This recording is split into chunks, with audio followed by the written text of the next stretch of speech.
Hello, good morning. How's it going? And welcome back to Antigua Barbuda today.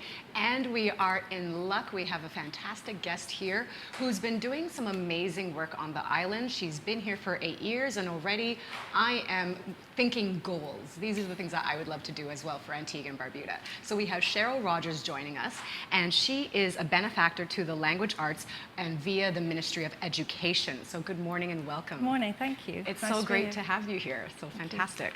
So I hope the viewers at home can see all these amazing supports that you have that are helping to pinpoint phonics for children of pre-K up to grade 2. So around 3, 4, all the way up to 7, right? Yes. So I remember a little bit. I taught in Korea, so I remember a little bit of trying to get children into literacy and getting their alphabet and things like that. So what made you choose Antigua 8 years ago?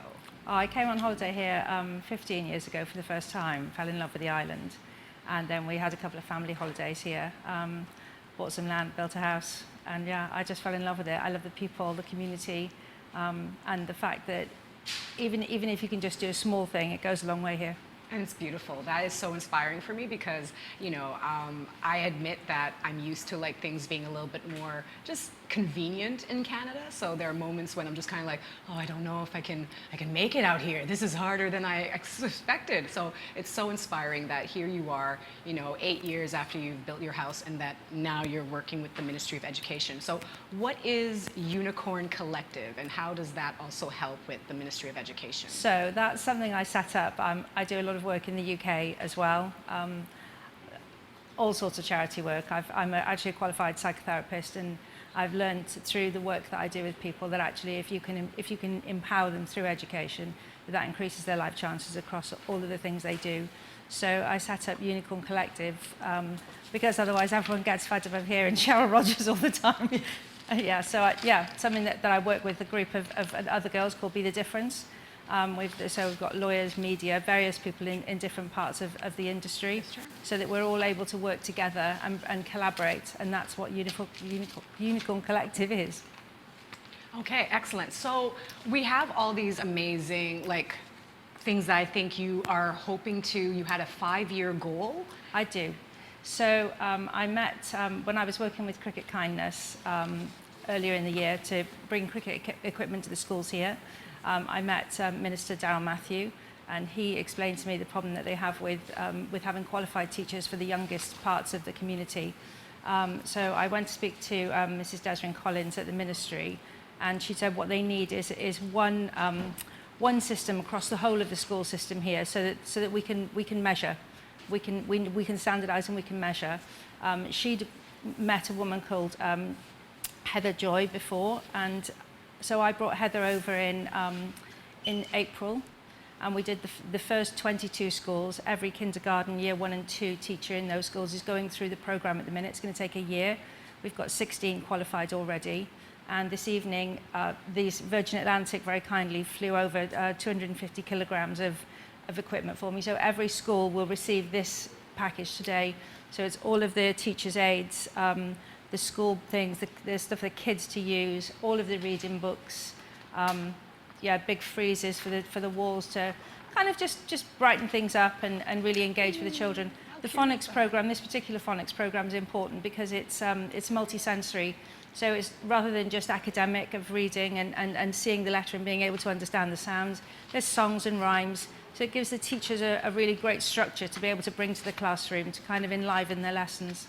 Yeah, no, for sure, because it goes back to the saying, if you teach someone to fish, then you fed them for a lifetime. And for me, it was always where, I could do the whole rote thing with children, but if I got them just interested in reading for themselves, or if I got them addicted to, playing the game that teaches you how to speak English themselves, then they would do it after school. And then all of a sudden, very much so. They do it on their own rather than teacher, I don't want to, Sansingnim, English, 안녕하세요.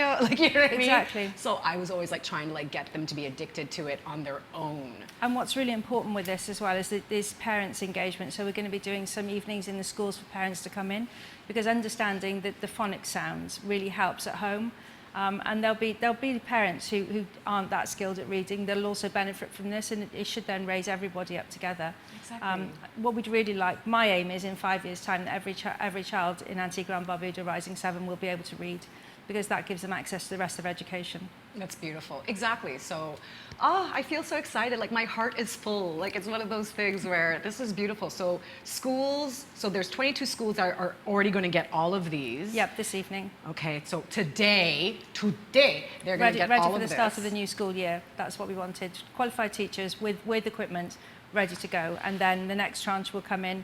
And once people know about it, I think, then we'll get more buy-in from the other schools. Yes. And I want people to want to do this. Exactly. They shouldn't have to do this. Teachers have enough to do already. Mm-hmm. This is something to help them, to lift them up, raise them up, form a community. I formed a Facebook group with a colleague for support for teachers, and there's teachers around the world who've joined on that Facebook, support for teachers in Antigua and Barbuda. Okay. So yeah. Fun. So we're going to get you to share some of that information, because so is a Facebook page, or how else can people get in contact with you, like email address or anything? Yeah, so I really want. She thinks she's going to get away. You don't have to do your phone number. Through the ministry. But like the website. The best way to do this is through Desiree Collins at the Ministry of Education. She's the lady that I work directly with, and all the work that I do all around the world is I always support the people who are actually doing that job. I'm not coming in trying to tell people to do things differently or they should doing it wrong. How can you assist? But what can I do to help? Yeah. So say it's Benefactor to the language arts. There's also a literacy competition across every school in Antigua and Barbuda. It's language arts, so poetry, song lyrics, story writing, essay writing, and at different levels, we're going to really increase the level of the written word, and I provide all the prizes for that, so that's quite fun. Oh, that's so great. Thank you so much. Anything to engage the kids and raise people up is that's what I do. So does Unicorn Collective have like a website that people can look at? If they look it up, they'll find me. Okay, excellent. Yeah. So go to your Googles. Okay, so I would call it Madam Google, and then my friends who speak Spanish, they're like, it's Doctoro Google. And I'm like, oh, okay. Or Saint Google. Go on to Google, look up Cheryll Rogers, look up Unicorn Collective, and see how maybe you could help. And also you're doing great things for girls as well. You had plans for... Yeah, I'd really love to get more girls in Antigua and Barbuda playing sport. So I'm trying to work at the moment on a program for all of the sports grounds in the villages to have a changing room and a toilet, because the barrier to girls playing sport is that they need a loo. It's a really simple thing. It's a really simple thing, but you have to bring it back to the simple things. But this is even what I was talking about with some other amazing ladies here, where it was like equality versus equity. Like if you build something and then we all have access to it, that is wonderful and amazing. We're all equal. But the thing is, unfortunately, for us ladies, we need more resources. So it's not equitable. So my thing has always been like, yes, great, equality is wonderful, but ladies and people who are differently abled, we need equity. So if you're someone who has a learning disability, or if you're somebody who has a wheelchair, you need that building with an elevator, don't you? Yes. Like, do.